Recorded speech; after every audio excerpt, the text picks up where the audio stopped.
Welcome my dear friends. आज part 3 में lecture number 3 में इलेक्ट्रोस्टैटिक के क्रैश कोर्स में फिर से आपका स्वागत है। और तीसरे लेक्चर के अंदर आज हम फ्लक्स के कुछ और न्यूमेरिकल्स की बात करने वाले हैं। इंपॉर्टेंट क्लोज सरफेस के कुछ न्यूमेरिकल्स की बात करने वाले हैं फ्लक्स से रिलेटेड। तो बिल्कुल ऐसे बहुत सारे आज क्वेश्चंस की हम बात करने वाले हैं और उन क्वेश्चंस के लिए आज हम शुरुआत करते हैं। तो कल फ्लक्स की डेफिनेशन, उसकी यूनिट्स और उसके फॉर्मूले के साथ इस सवाल के साथ मैंने बात समाप्त की थी पिछले लेक्चर के अंदर। और इस न्यूमेरिकल से आगे चलते हैं। इस तरह के एक दो न्यूमेरिकल्स और कराता हूं मैं आपको, और उसके बाद हम एक दूसरे टाइप के न्यूमेरिकल की बात करने जाएंगे आज। तो कुछ बड़े इंपॉर्टेंट न्यूमेरिकल्स हैं आज इलेक्ट्रिक फ्लक्स से रिलेटेड। जैसे कि क्वेश्चन नंबर 22 है इस पीडीएफ का, और सॉल्यूशन की पीडीएफ भी डिस्क्रिप्शन में अपलोड कर दी जाएगी इस लेक्चर के साथ, क्योंकि आंसर्स भी तो आपको वेरीफाई करने हैं। ये जितने मैं यहाँ करा रहा हूँ वो तो आप कर ही रहे हैं मेरे साथ साथ, और वो तो आपको साथ साथ पता चल जाता है कि आंसर आपका सही आया है नहीं आया। लेकिन जो आप घर पे प्रैक्टिस कर रहे हैं उसके आंसर को चेक करने के लिए सॉल्यूशंस भी मैं इसके साथ में अपलोड करूंगा। लेकिन सॉल्यूशन पर डिपेंड कभी ना रहे, खुद से पहले सोल्व किया जाए, ये बात हमेशा हर बच्चा ध्यान रखे। तो क्वेश्चन नंबर 22 की बात थी, consider a uniform electric field. Consider a uniform electric field. Uniform electric field का मतलब है जिसका मैग्नीट्यूड कांस्टेंट रहे और डायरेक्शन भी फिक्स ही रहती है। और डायरेक्शन आपको पहचाननी है, इसके अंदर क्या होगी, मैग्नीट्यूड भी पहचानिए क्या होगा, 3 इंटू 10⁻³ आई कैप लगा हुआ है। और न्यूटन पर कूलम में ये इलेक्ट्रिक फील्ड की वैल्यू आपको इस क्वेश्चन के अंदर गिवन है कि इतनी अगर इलेक्ट्रिक फील्ड है, और इस इलेक्ट्रिक फील्ड में आपको कहा गया एक स्क्वायर रखा गया है, एक स्क्वायर रखा गया है, स्क्वायर ऑफ एरिया भी गिवन है उसका।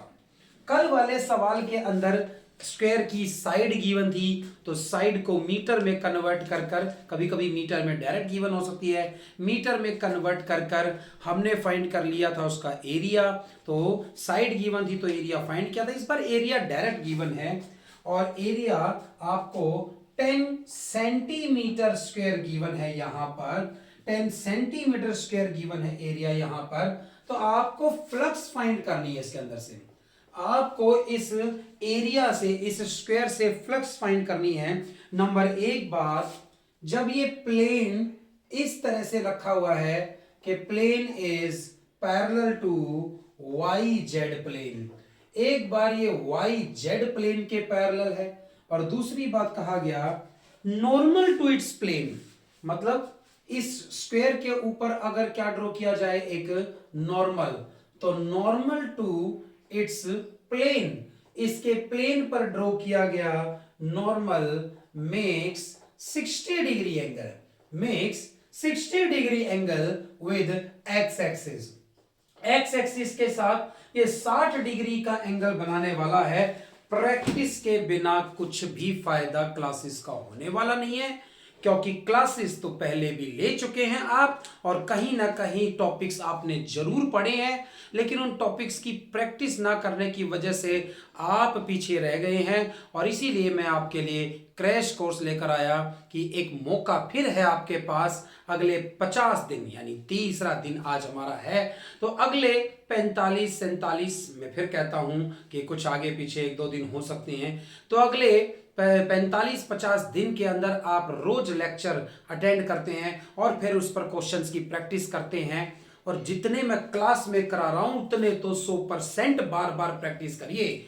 अगर इतना भी आप करते हैं जितना मैं क्लास के अंदर करा रहा हूं, तो भाई 100 में से 85 प्लस वाला बनाऊंगा मैं आपको, ये पक्की बात है। 70 में से आप कम से कम 55 प्लस स्कोर करेंगे, तो ये पक्की बात है और विश्वास रखिए। लेकिन प्रैक्टिस के बिना कुछ नहीं होने वाला है। भले ही वीडियो मत देखिए, इन लेक्चर्स को भी क्लोज कर दीजिए। अगर आप प्रैक्टिस नहीं कर रहे हैं, रिटर्न प्रैक्टिस, तो इस लेक्चर को बेशक से क्लोज कर दीजिए। कोई व्यूज बढ़ाने की जरूरत नहीं है, सब्सक्राइब करने की जरूरत नहीं है चैनल को, क्योंकि सब्सक्राइब करने का और लेक्चर देखने का तभी फायदा रहेगा जब आप इसकी रिटर्न प्रैक्टिस करते हैं। तो parallel to Y Z plane रखा गया एक बार, नॉर्मल टू इट्स प्लेन रखा गया एक बार, सॉल्यूशन पर पहुंचते हैं और सॉल्यूशन ये है कि जब इलेक्ट्रिक फ्लक्स की बात आती है तो हमारे पास एक फॉर्मूला होता है और वो है phi is equal to E S cos theta. E dot S use करता हूं जब वेक्टर फॉर्म हो, जैसे इलेक्ट्रिक फील्ड वेक्टर फॉर्म में गिवन तो है, आई कैप लगा हुआ है इसके अंदर। अब एरिया वेक्टर भी निकाल लूं तो डॉट प्रोडक्ट कर दूंगा, पर एरिया वेक्टर जानना ऐसा करने की कोई खास जरूरत नहीं है। इलेक्ट्रिक फील्ड का मैग्नीट्यूड आपके पास है, एरिया भी हमारे पास है, हम एंगल देख लेंगे कितना बनेगा, और एंगल किस किस के बीच का देखना होता है अभी हमें, हम बात करने जा रहे हैं कि ई की वैल्यू गिवन है आपको 3 into 10 raise to power. Given चीजों को लिखकर, ये तो मैं सवाल बताने के इस तरह से लिखा कि सवाल ये है, सॉल्यूशन में गिवन चीजें लिखकर सोल्व करना एक अच्छी प्रेजेंटेशन मानी जाती है। तो E is equal to 3 into 10 raise to power 3। I cap का मतलब हर बच्चा समझ गया है, कल भी सवाल कराया गया था। इलेक्ट्रिक फील्ड के साथ आई कैप लगे होने का मतलब है electric field is along x axis है, और न्यूटन पर कूलम में है ये, तो ये 3 into 10 raise to power 3 electric field का मैग्नीट्यूड है। इसके बाद एरिया, एरिया कितना गिवन है, एस। एस एरिया कितना गिवन है, तो वो एरिया स्क्वायर का गिवन है 10 सेंटीमीटर का स्क्वायर। सेंटीमीटर कोई ऐसा यूनिट नहीं होती है, मैंने सेंटीमीटर को मीटर में बदलने के लिए 10 की पावर -2 लगाया, पर इसका स्क्वायर भी तो करना पड़ेगा, इसका स्क्वायर भी करना पड़ेगा, तो इसीलिए आपको सीधा लिख दूं क्या भाई 10 की पावर -2 लगाया तो सेंटीमीटर का मीटर बन गया, और स्क्वायर होने के बाद 10 रेज टू पावर -4 आएगा सॉरी, और मीटर का स्क्वायर तो 10 की पावर -3 मीटर स्क्वायर क्या लिखा जा सकता है, एरिया। यानी आगे से सीधा ध्यान रखें, अगर लेंथ को सेंटीमीटर से मीटर में बदलना है तो 10 रेज टू पावर -2 लगा दें आप, और अगर सेंटीमीटर स्क्वायर वाले एरिया को मीटर स्क्वायर में चेंज करना है तो 10 रेज टू पावर -4 से क्या कर दीजिए, मल्टीप्लाई कर दीजिए। भाई ये एरिया तो वाई जेड प्लेन में है, फर्स्ट पार्ट कह रहा है कि ये एरिया वाई जेड प्लेन में है, जो एरिया वाई जेड प्लेन में होगा उसका परपेंडिकुलर एक्स में डलेगा।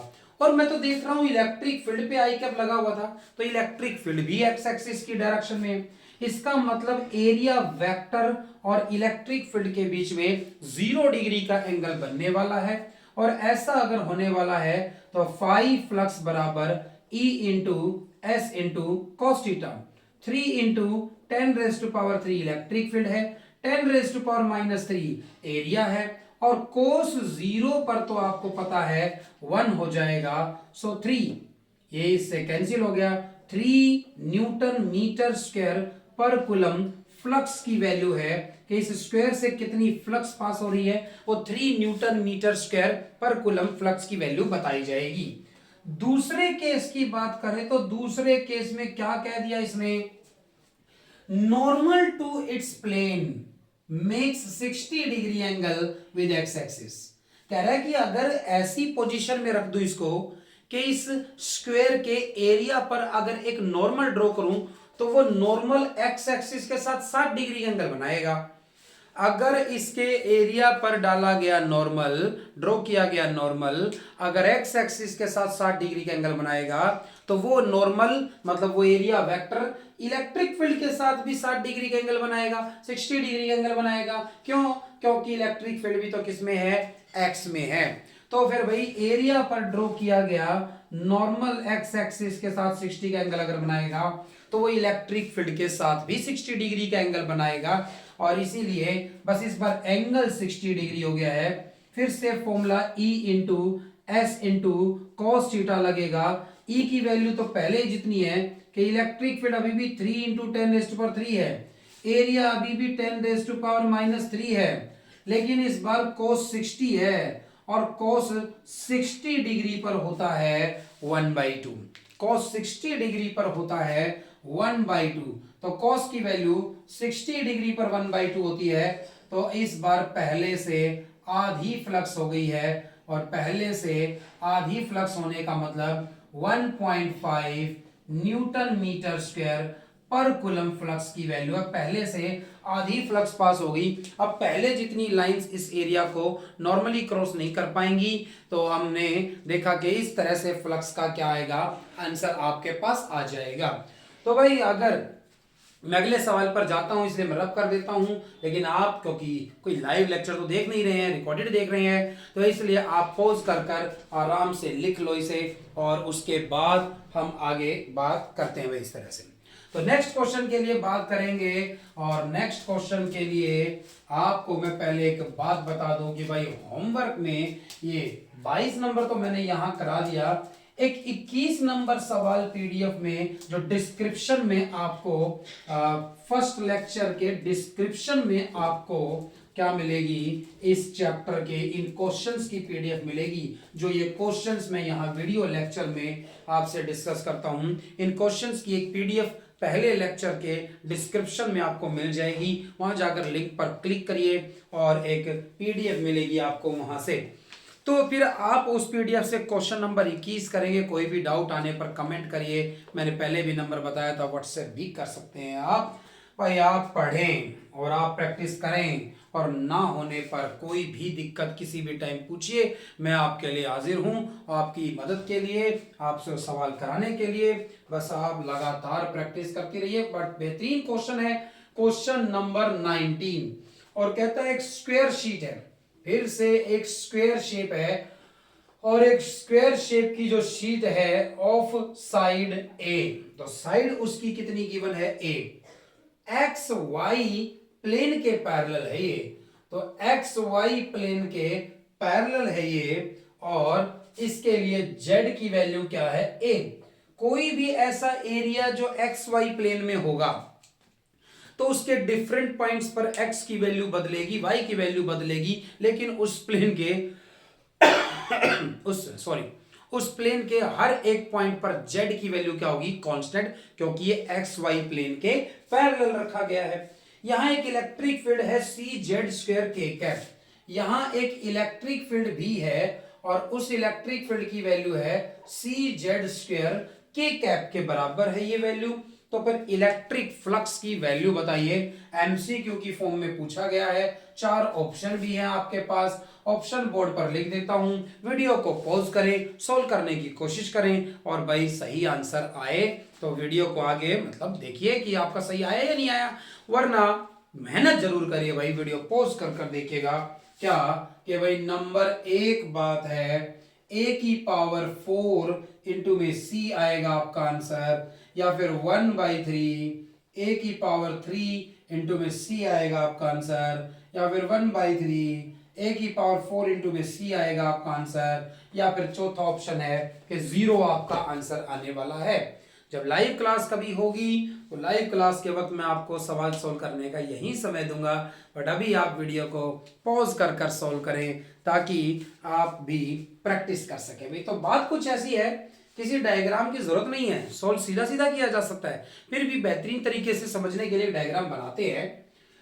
इस बार जो आपने शीट कंसीडर करी है वो एक्स वाई प्लेन के अंदर है। तो अगर मान लीजिए ये इस तरह से कोऑर्डिनेट सिस्टम कंसीडर किया जाए, ये इस तरह से कोऑर्डिनेट सिस्टम कंसीडर किया जाए, अगर मैं यहां पर x कंसीडर करता हूं, यहां पर y कंसीडर करता हूं, तो भाई इस डायरेक्शन में z एक्सिस आएगा। आपको तो पता है 11th क्लास में आपने सीखा है कि ये x किस तरफ आएगा, y किस तरफ आएगा, किसी भी तरफ x y लिए जा सकते हैं, पर तीसरा फिर किस डायरेक्शन में आएगा, ये आपको राइट हैंड थंब रूल या फिर राइट हैंड स्क्रू रूल से मिलते हैं। जैसे I क्रॉस J के कैप होता है, कुछ ऐसी बातें याद आ जाएंगी आपको। तो एक्स वाई प्लेन में ये एरिया रखा गया है इस तरह से कि इसका एक जेड कोऑर्डिनेट है, इसका एक जेड कोऑर्डिनेट, ये ओरिजिन हो गया, यानी ओरिजिन पर तो नहीं है, तो एक एरिया इस तरह से रखा हुआ है कि वो एक्स वाई प्लेन के तो पैरेलल है, और वो उसका इस तरह से कुछ जेड कोऑर्डिनेट है। तो ये इस तरह से एक एक्स वाई प्लेन के अंदर रखा हुआ है, तो आपको दिखाई देगा भाई इस तरफ ये y है, ऊपर ये x है, तो एक्स वाई, एक साइड इसकी एक्स में है और दूसरी इसकी वाई में है, तो लेंथ अगर एक्स में है तो ब्रेथ इसकी वाई में है, तो फिर ये एक्स वाई प्लेन के अंदर है। ये अगर एक्स वाई प्लेन में है तो फिर एक तो पक्की बात है कि अगर मैं इस पर नॉर्मल ड्रॉ करूं, अगर मैं इस पर क्या ड्रॉ करूं, एक परपेंडिकुलर ड्रॉ करूं, तो ये परपेंडिकुलर तो जेड डायरेक्शन में आएगा। एक्स वाई प्लेन में अगर कोई एरिया है तो उसके ऊपर जो परपेंडिकुलर ड्रॉ करने की बात आएगी, जैसे ये बोर्ड है तो ये इस बोर्ड पर परपेंडिकुलर डाल दिया, तो फिर अगर एक्स वाई प्लेन में एरिया है तो परपेंडिकुलर किस में आने वाला है, जेड में आने वाला है। और ये एरिया ऐसा है कि इसके हर एक जो है वो पॉइंट पर जेड कोऑर्डिनेट की वैल्यू कितनी है, ए। तो समझ रहे हैं ना भाई कि ये एक्स हो गया, ये वाई हो गया, ये ओरिजिन से थोड़ा सा आगे रखा हुआ है तो कुछ जेड कोऑर्डिनेट भी तो होगा, लेकिन क्योंकि ये एक्स वाई प्लेन है इसके सभी पॉइंट्स पर जेड की वैल्यू सेम है और वो कुछ ए के इक्वल कही गई है। यहां इलेक्ट्रिक फील्ड है सॉरी, ये जो स्क्वायर रखा गया है, ये स्क्वायर ऐसी इलेक्ट्रिक फील्ड में रखा गया है जिसमें आप देखोगे यहां लास्ट में के कैप लगा हुआ है। अगर यहां के कैप लगा हुआ है इसका मतलब यहां इलेक्ट्रिक फील्ड भी जेड ही डायरेक्शन में है। भाई इलेक्ट्रिक फील्ड के साथ के कैप लगा होने का मतलब है इलेक्ट्रिक फील्ड भी जेड की डायरेक्शन में ही है, इलेक्ट्रिक फील्ड भी जेड की डायरेक्शन में है। इस एरिया पर परपेंडिकुलर डाला वो भी जेड की डायरेक्शन में है, तो ऐसे में तो दोनों कैसी डायरेक्शन में हो गए, सेम। दोनों सेम डायरेक्शन में है तो दोनों के बीच में थीटा कितना बनेगा, 0 डिग्री बनेगा, और दोनों के बीच में 0 डिग्री का एंगल बनेगा तो फ्लक्स का फॉर्मूला लगा दीजिए, E into S into cos theta. E electric field है और उसकी वैल्यू गिवन है आपको, तो इलेक्ट्रिक फील्ड की वैल्यू मैग्नीट्यूड देखिए भाई, जब यहां पुट करने की बात आती है तो ई का मैग्नीट्यूड, एस का मैग्नीट्यूड और कॉस थीटा रखेंगे, वेक्टर नहीं रखना, ये के कैप साथ में मत रखना।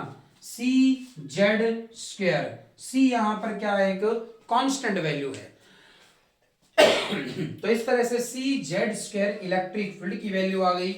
एरिया, स्क्वायर का एरिया क्या होगा, साइड का स्क्वायर कर दीजिए। तो फिर आप ये देखो भाई, ये साइड गिवन थी आपको पहले ही कि इस स्क्वायर की साइड कितनी है, ए, तो फिर साइड का क्या हो गया, स्क्वायर हो गया। थीटा 0 डिग्री बन रहा है, कोस 0 पर 1 हो गया। सी मल्टीप्लाई में जेड स्क्वायर इंटू में ए का स्क्वायर और कोस 0 पर 1 हो गया। यहां जेड की वैल्यू भी पुट करिए भाई कि जेड कोऑर्डिनेट कितना है यहां पर जहां ये एरिया है, तो आपको कह तरफ है कि जेड बराबर किसके है, ए के, तो इस जेड के जगह भी ए पुट करेंगे तो ए का स्क्वायर ए की पावर 4 हो जाएगी। इस सरफेस से कितनी फ्लक्स पास हो रही है, ये सी ए की पावर 4 लिखा जा सकता है और ढूंढा जाए तो फिर ऑप्शन नंबर ए मिलेगा, ए की पावर 4 और इनटू में क्या होगा, यहां पर सी होगा, तो सी ए की पावर 4 यहां पर फ्लक्स की वैल्यू आती है इस तरह के स्क्वायर से कि कितनी फ्लक्स इस स्क्वायर से पास हो रही होगी। तो इस तरह से इस बात का जवाब मिल जाएगा आपको, क्योंकि फ्लक्स का एक फॉर्मूला है। पहले मैंने आपको इस तरह के प्लेन सरफेस से फ्लक्स फाइंड करने का तरीका सिखाया है, तो इस तरह से फ्लक्स फाइंड करने का तरीका मैंने आपको सिखाया है, और इस तरह से फ्लक्स फाइंड करने का तरीका अगर आप सीख गए हैं तो फिर अब बात आती है क्लोज सरफेस के क्वेश्चन आएंगे। पेपर में न्यूमेरिकल आएगा और उसमें क्यूब से या फिर सिलेंडर से फ्लक्स आपसे पूछी जाएगी। क्लोज सरफेस की फ्लक्स हम कैसे निकालेंगे, बड़ा ही बेहतरीन और बड़ा ही इंपॉर्टेंट सवाल है और पेपर के अंदर आपसे पूछा जाएगा। और मैं बात करने वाला हूं भाई आपके लिए क्वेश्चन नंबर 44 की बात करने जा रहा हूं। तो मैं आपके लिए क्वेश्चन नंबर 44 की बात करने जा रहा हूं, जिसका ये कहना है आपको कि एक क्यूब को रखा गया था एक ऐसी जगह पर जहां पर कुछ इलेक्ट्रिक फील्ड है, जहां पर कुछ इलेक्ट्रिक फील्ड है। तो ये क्यूब है और ये बिल्कुल इस तरह से रखा हुआ है यहां पर, तो ये एक क्यूब है और ये इस तरह से प्लेस किया गया है कि भाई इसके क्यूब के तो कितने सरफेस होते हैं भाई, 6 इस क्यूब की बात करें तो इस क्यूब का हर एक फेस क्या है, एक स्क्वायर है।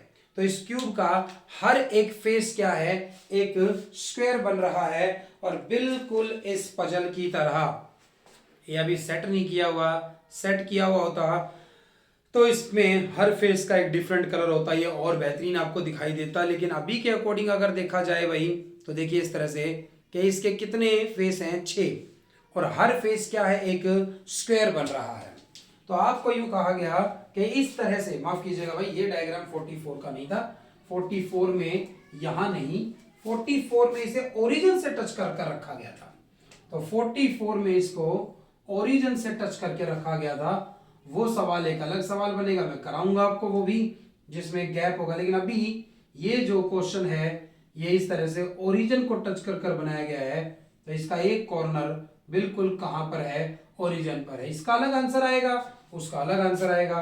तो इसलिए ये अलग सवाल है, वो अलग सवाल है। सॉरी। तो इस तरह से ये क्यूब आपको गिवन है। और क्वेश्चन नंबर 44 में यहां पर ये y है, यहां पर ये z है, और इस डायरेक्शन में कौन है, x है। और इसकी साइड गिवन है कि इस क्यूब की साइड कितनी है, a। क्यूब की सभी साइड बराबर होती है तो सभी a होंगी। किसी भी फेस का एरिया पूछा जाए आपसे, हर फेस एक स्क्वायर है, स्क्वायर का एरिया होगा साइड का स्क्वायर, और भाई पूरा एरिया तो इसका 6 टाइम किया जा सकता है। तो ये एक क्यूब है और इस क्यूब से हमें फ्लक्स फाइंड करनी है। यहां इलेक्ट्रिक फील्ड की value 2x i cap given है। ये क्यूब कहां रखा हुआ है, ये क्यूब एक इलेक्ट्रिक फील्ड में रखा हुआ है भाई, और वो इलेक्ट्रिक फील्ड है 2x i कैप। फिर से एक बात भाई बड़ी इंपॉर्टेंट, सबसे पहले इस पर ध्यान जाए कि इलेक्ट्रिक फील्ड के साथ आई कैप, यानी इलेक्ट्रिक फील्ड की डायरेक्शन है एक्स एक्सिस में, इलेक्ट्रिक फील्ड की डायरेक्शन है एक्स एक्सिस में। एक्स एक्सिस में इलेक्ट्रिक फील्ड की डायरेक्शन है अगर, तो ये एक्स एक्सिस रहा, ये वाई है और ये जेड है। तो एक्स एक्सिस का मतलब इस डायरेक्शन में इलेक्ट्रिक फील्ड है। तो मैं ऐसे आपको डिनोट कर देता हूं कि देखो भाई बहुत सारी लाइंस इस डायरेक्शन में जा रही होंगी, तो बहुत सारी लाइंस इस डायरेक्शन में जा रही होंगी, और ये इलेक्ट्रिक फील्ड की क्या है, डायरेक्शन है। तो फिर आपसे दो बातें सवाल के अंदर पूछेगा, इतनी इलेक्ट्रिक फील्ड है, इस क्यूब से फ्लक्स फाइंड करिए, और इस क्यूब के अंदर का क्या फाइंड करिए, चार्ज। तो नंबर 1 बात फ्लक्स थ्रू द क्यूब पूछेगा, और नंबर 2 बात चार्ज इनसाइड द क्यूब पूछेगा। तो नंबर 1 बात क्या है कि फ्लक्स थ्रू द क्यूब पूछेगा, और नंबर 2 बात चार्ज इनसाइड द क्यूब पूछेगा कि क्यूब के अंदर कितना चार्ज रखा हुआ है। तो इन दो बातों से देखो, पहली बात तो क्यूब, क्यूबॉइड, सिलेंडर या कोई भी शेप हो भाई, ये क्या है, क्लोज सरफेस।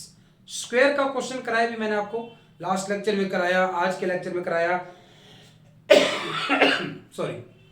तो ये जो स्क्वायर वाले क्वेश्चन थे कि एक स्क्वायर से फ्लक्स फाइंड करिए, वो एक प्लेन सरफेस था।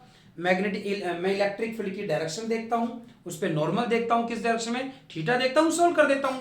लेकिन अब आपसे क्या पूछा गया है कि ये एक क्यूब है, और क्यूब क्या है, एक क्लोज सरफेस है।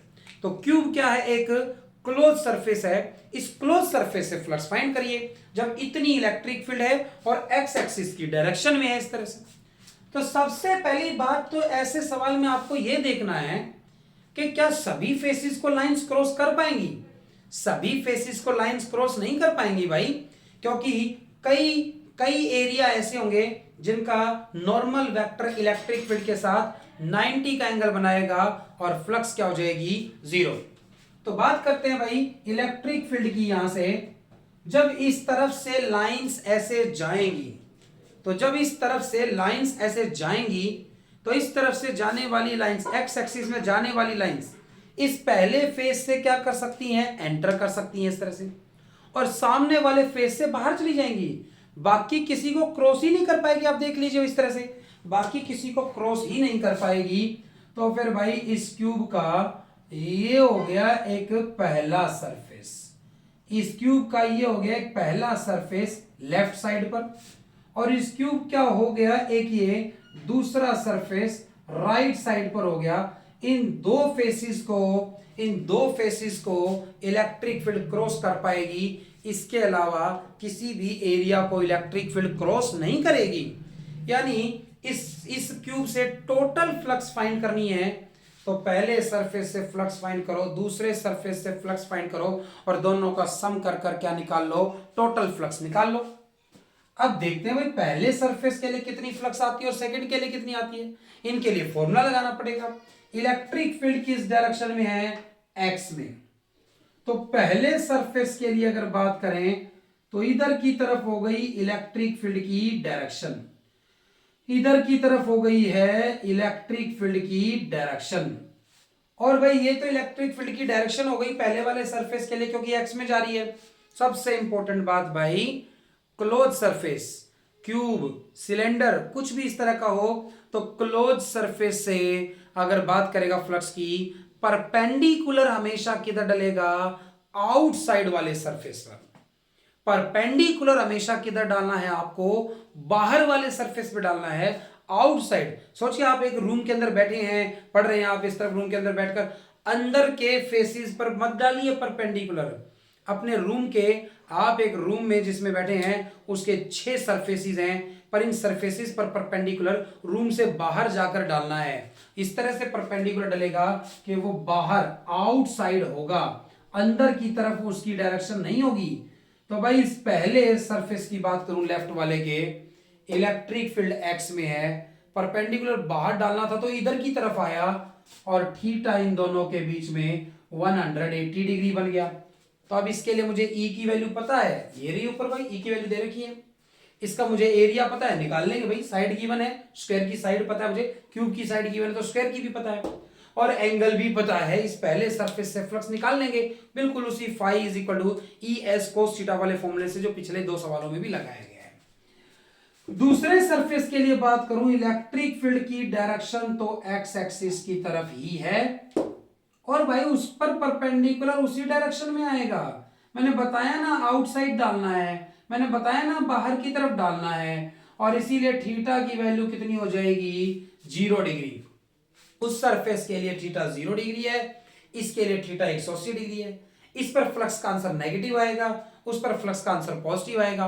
नेगेटिव फ्लक्स का मतलब है लाइंस अंदर एंटर कर रही हैं, और पॉजिटिव फ्लक्स का मतलब होता है लाइंस बाहर जा रही हैं। और भाई दोनों से एक बार फॉर्मूला लगाकर फाइंड करते हैं कि फाई फ्लक्स लेफ्ट सरफेस से E into S into cos theta.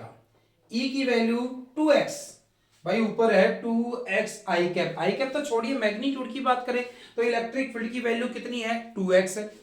Electric field की वैल्यू अगर यहां 2x है, तो फिर एरिया की अगर बात करें भाई, तो फिर दूसरी बार एरिया की बात करें तो एरिया साइड का स्क्वायर हो जाएगा, ए का स्क्वायर हो गया। और कॉस थीटा, थीटा इस सरफेस के लिए 180 डिग्री था, इस वाले के लिए। अगले स्टेप में आप ये देखेंगे भाई कि मैं यहां ए है, ये एक्स क्या है, एक्स एक्सिस की वैल्यू पुट करिए कितनी है। तो ये वाला जो पहला लेफ्ट सरफेस है ये वाई जेड प्लेन में है। भाई देखो ना, इसकी एक साइड ऊपर की तरफ वाई में है और इसकी दूसरी साइड जेड में है, तो ये वाला वाई जेड प्लेन में है और ओरिजिन को टच कर रहा है। एक्स की वैल्यू इसके लिए क्या है, 0। तो ये वाला जो प्लेन है, इस प्लेन की अगर बात करें, इस वाले प्लेन के लिए x की वैल्यू 0, x कोऑर्डिनेट 0 है, इसके हर एक पॉइंट पर x कोऑर्डिनेट की वैल्यू 0 है, और इसके हर एक कोऑर्डिनेट पर x की वैल्यू a के बराबर है। तो बिल्कुल इस तरह से अगर बात करें तो यहां x की वैल्यू 0 पुट करूंगा तो सब कुछ क्या हो गया, 0 हो जाएगा। अदरवाइज अगर x की वैल्यू यहां 0 नहीं होती तो सोल्व करते, cos 180 पर -1 होता है और मेरा आंसर कुछ माइनस का आता, पर इस पहले वाले फेस के लिए x की वैल्यू 0 थी, इसलिए मेरा पूरा आंसर ही क्या हो गया, 0 हो गया है। इसके बाद राइट वाले सरफेस की बात करूं तो राइट वाले सरफेस के लिए E into S into cos theta, फिर से फॉर्मूला लगाया। E की वैल्यू कितनी है, 2x, एरिया तो उसके लिए भी क्या हो जाएगा भाई, a का स्क्वायर होगा, और थीटा 0 है और cos 0 पर 1 हो जाएगा।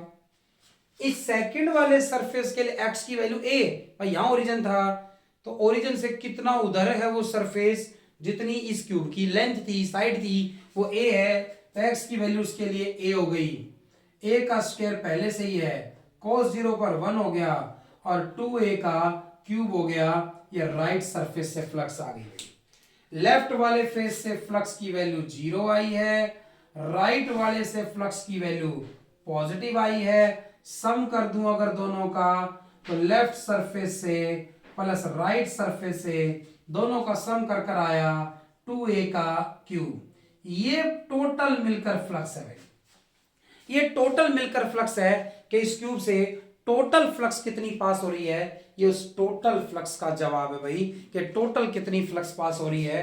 कोई अलग अलग सवाल में यहां भी कुछ आंसर आ सकता है, माइनस का आ जाएगा, दूसरे में प्लस का, दोनों में प्लस भी आ सकता है। भाई सवाल बहुत तरह के हैं, होमवर्क में आपको देने वाला हूं, नहीं होने पर मैं अगले लेक्चर में से डिस्कस करूंगा। तो बात ये थी कि भाई ये टोटल फ्लक्स आ गई कि टोटल इतनी लाइंस क्रॉस कर रही हैं इस क्यूब को, इतनी लाइंस टोटल क्रॉस कर रही हैं। ओवरऑल आंसर पॉजिटिव आया ना, यानी ओवरऑल फ्लक्स कैसी है, आउटवर्ड, यानी कुछ एंटर कर रही हैं, कुछ बाहर जा रही हैं, पर बाहर ज्यादा आ रही हैं, तो ओवरऑल फ्लक्स कैसी है, आउटवर्ड। तो पॉजिटिव आंसर आपका जब भी आए, पॉजिटिव आंसर आपका आए, तो पॉजिटिव का मतलब है आउटवर्ड फ्लक्स और नेगेटिव का मतलब होता है इनवर्ड फ्लक्स। सेकंड पार्ट तो इसका बड़ा ही इंपॉर्टेंट है भाई। सेकंड पार्ट ये कह रहा है इसके अंदर का क्या बताइए, चार्ज। हालांकि अगले लेक्चर में बात होने वाली है किसकी, गॉस थ्योरम की सॉरी, लेकिन इतना कोई अनजान नहीं।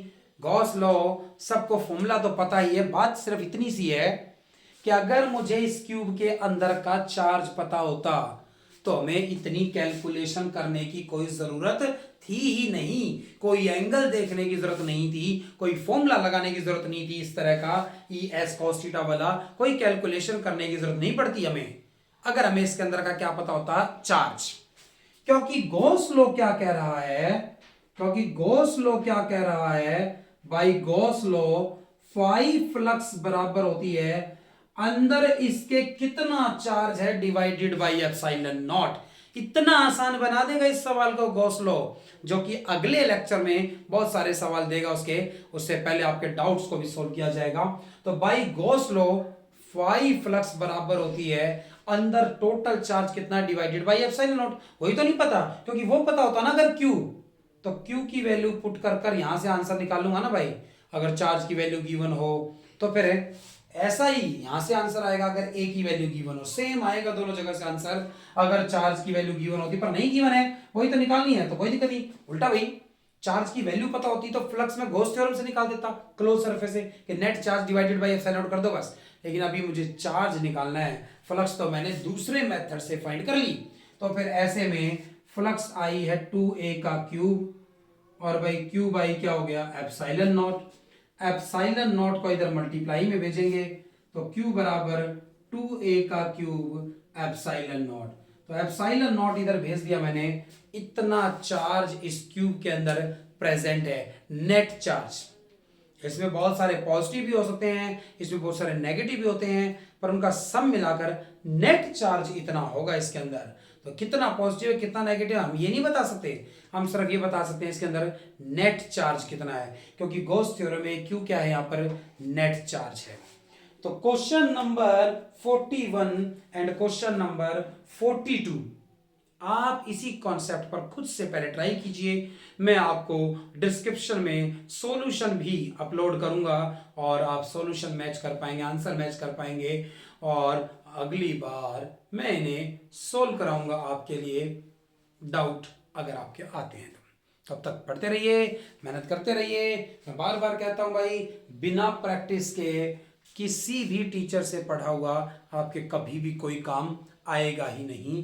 तो इन सवालों को, सिर्फ इतने सवालों को जितने मैं यहां कराता हूं, उनको तो बार बार लिख कर देखिए जब तक आप उसे परफेक्टली सोल्व नहीं कर पा रहे हैं एक ही बार में, कि हाँ अब ऐसा है कि मैं बिल्कुल कहीं भी नहीं अटक रहा हूं, क्योंकि यही बोर्ड में दिखने वाले हैं आपको, और बोर्ड में दिखने वाले हैं तो फिर ऐसी तैयारी करिए कि वहां कैलकुलेशन तक आपको अच्छे से याद हो जाए।